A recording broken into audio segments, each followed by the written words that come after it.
Shalom alinoy alkol Israel, ang kalinaw manakanatok sa tibok Israel. Baruch hanimcha dalaygon siya nga kanunay ani adinhi. Ken anyoy kolim lasot dabar ni gidaymet ilabi adaymet kay wala kitay mahimo batok sa mga pulong sa kamaturan kundi sa pagdapig sa kamaturan. Ang pagbadlong sa mga sayop mga igsoon nga walay lipod-lipod dili ka na usa ka paghukom kundi mao kana ang motibo sa matuod nga gugma.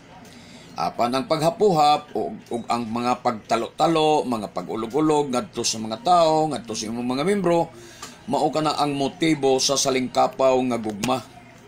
So kung dili ako ang musaway ug mobadlong kaninyo, kinsa man.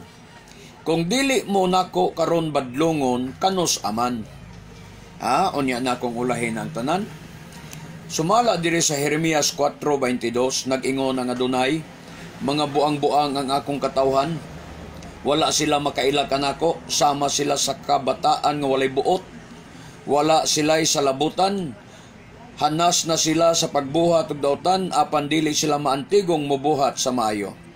Kinsa maning mga buang-buang nga katawhan, mga igsoon, kinsa maning mga tawhana karon ug asa man ni sila karon, mauni ang mga Kristiyanos nga nagpalingog-lingog sa kamaturan. Kay halo sa mga Kristiyanos, Israelita ang mga kagikan, mga kaigsunan. Majority dia gikan sa Katoliko ngadto sa mga born again, daghan dia nga mga Israelita og dugo. Og mauna nga ang walik kanunay nako mga kaigsunan nagpunting sa mga Kristiyanos. Kay nahibalo ko nga sila mga Israelita nga nawala gikan sa ilang kultura, kay nangahimong Kristiyanos, nangahimong pagano, nangawala gikan sa Torah sa Adonai.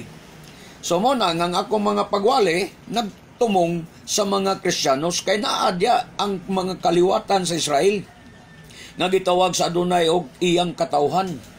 Busa nga Adonai miingon dire sa Isaiah 58:1 mga igsoon.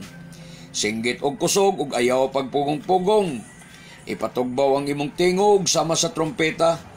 Sultihan nga akong katawhan sa ilang mga sala ug ang banay ni Jacob sa ilang kalapasan. Unsa ang inyong sala, mga Kristiyanos? Kanang pagsalikway ninyo sa kamaturan. Kanang pagsalikway ninyo sa iyang mga sugo ug balaod.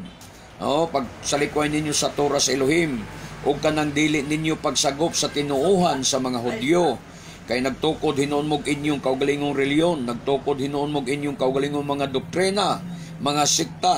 Mao nay mga sayop ninyo nga akong gibadlong kanunay nga dili kana mao.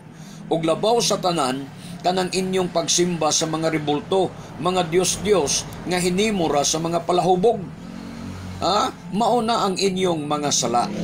So dalaygon kayo ang Adonai. I love you so much, my beloved brethren. I love you and Adonai, but our Adonai Yeshua loves you more. Israel kay mabuhi ang katawhang Israel. Baruch Hashem, Elohi Abraham, Elohi Yitzchak, Elohi Israel, Bishem Adonai Yeshua Moshiach. Amen. Baruch Hashem, hallelujah. Kini ang inyong alagad sa kahanginan, Matef Gedeon Silva. Magaingon kaninyo, bulaan ng tao nga magasusi sa balaang kasulatan, magatuman ini hangtod sa sunod higayon. Baruch haba, Bishem Adonai, blessed is he who comes in the name of Adonai. Shalom, shalom.